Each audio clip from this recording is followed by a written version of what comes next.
My name is Ruby Joy, and I am exploring the role of Miranda in the Playing for Free workshop. My name is Noam Lior. I'm a PhD candidate at the Drama Center at the University of Toronto. I'm Davon Steele. I'm a second-year actor here at Ryerson, and this workshop was afforded to us because our university is doing it in collaboration with a couple other organizations and universities. And who are you playing? I'm Trinculo. Hi, I'm Aiden Gouveia, and I'm a second-year actor as well here at the Ryerson School of Performance. And we were all recommended by our lovely Cynthia Ashberger to participate in this workshop in collaboration with McGill and UBC and UFT.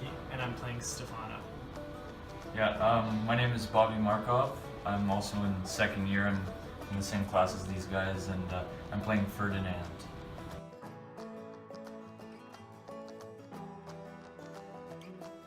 I think some people might assume that the actor's place is not to look at it in a scholarly way, but I think it actually informs our work immensely to have a historical, contextual, social look at what's going on to enrichen the work that we're doing and to create humans out of this more broad social context. Yeah, going off that, I think it's also, it keeps you aware of the ideas and messages you're trying to portray when you're doing the play and the scenes and what the audience perceives and how we can show that effectively. So Yeah, just so much knowledge in one room, and you're like, my brain was hurting from yesterday just taking in so many things, but I think it's so important to learn about what Shakespeare really wanted and the circumstances in which Shakespeare decided to write this play. It's his last play, and just the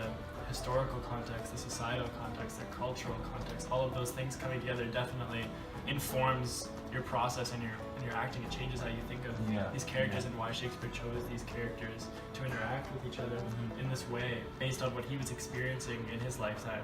I think it's fascinating, and it's something that every actor should have the benefit of being around, being with all those scholars and just talking about the play. I think was just such a unique experience that I think is so important. What's amazing of having scholars in the room is that you have this incredible bank of knowledge. And so things that I would look up, for example, Scammels came up yesterday, Caliban's line about Scammels on the Rock.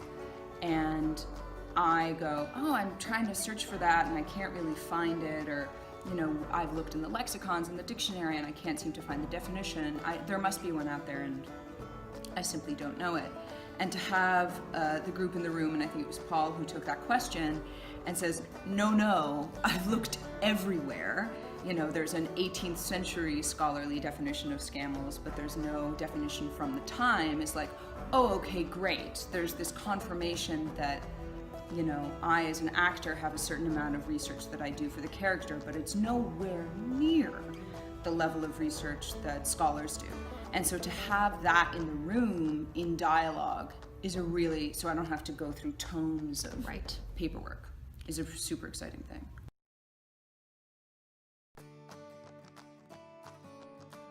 I kind of bounce back and forth between working with actors and working with scholars and talking about acting in kind of scholarly environments. And so one of the questions for me throughout a lot of my work is how scholars and scholarship can be integrated into the rehearsal room and rehearsal processes.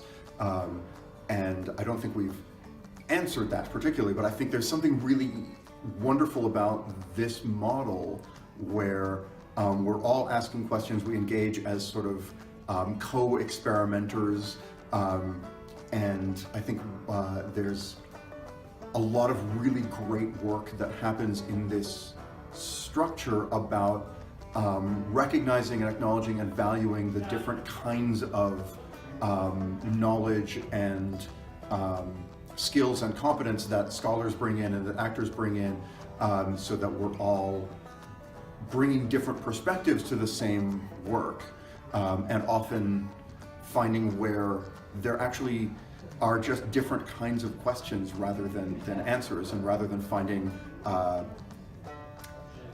given answer or an answer that's in the text or in our historical understanding, what we really what we find is that we're just articulating different questions and then having to make choices ultimately where there's no one right way.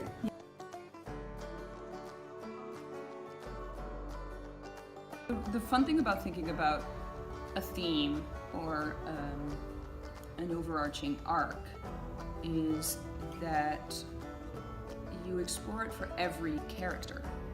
So it's not just for Caliban, it's for Prospero as well. It's not just for Miranda, it's for Ferdinand as well.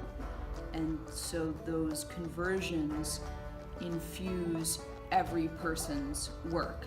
And of course there are, myriad layers of empathy and love that are in the play as well, and you could, easily look at the play through those lenses. Absolutely. But to spend 2 days exploring one theme is so enriching because you're given the time Right. to explore that. And then it's in you. Right. Exactly. This play, because of the way it's layered with colonial resonances and the ways in which it has been layered with colonial and post-colonial and anti-colonial meanings, there's different stakes now, Yeah. culturally to where the changes are, and again, we haven't solved any of that, but for me, there's a lot of value in sort of in asking those questions. Who changes? When do they change? Why do they change? What are they changing from and to? I think it's a good dramaturgical tool. So I'm enjoying just bringing that toolkit to work on this text. I think conversion is central to the acting experience. Change is the driving element that creates interesting theater. Yeah. Absolutely. And for the larger conversion of a theme, a culture, a society, mirrored in the conversion, the change of an individual is what makes both truly powerful theater to watch. Yeah. What's so amazing about Miranda is her capacity for empathy and her ability to love, and that comes out in these very unusual ways, and that she gets to discover so much in the play, and there's such a history that she has already discovered that we don't get to explore as an audience, but is referenced in her history with Caliban. Right. That is prequel to the text of The Tempest. So I mean, like any play, the amazing thing is you get to inquire about a human through experience, Right. and through playing. And I think cheekily the title "Playing for Free" is so awesome in this, particularly in reference to this play, because so many of the characters play for their freedom Yeah. and explore and trick or deceive or magic for their freedom. And Miranda is full of wonder for it and is open to almost everything in the play.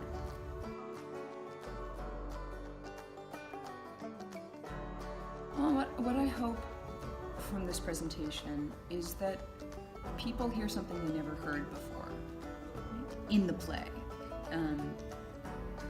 A line that they hadn't clocked, or a thought that they hadn't explored in that same light. I think it's a really useful thing to listen to different voices say a text that you may or may not know. I mean, particularly if you do know it, to have a different voice in your head when you are exploring it, so that it's not simply one idea of that text, but Right. you're coming at it from all these different angles. I think a deeper understanding of Shakespeare's language comes from a deeper understanding of the experience of conversion and how that's changed throughout history. And these two just wind together like strands of DNA, and that is what makes the complete picture. Yeah, and also just looking at the play with this focus gives you something to anchor yourself in understanding a text that's so foreign to us today. So, yeah. And we can understand that this foreign text is actually really familiar, Exactly. grounded yeah. in Yeah. our everyday existence in the 21st century. Yeah.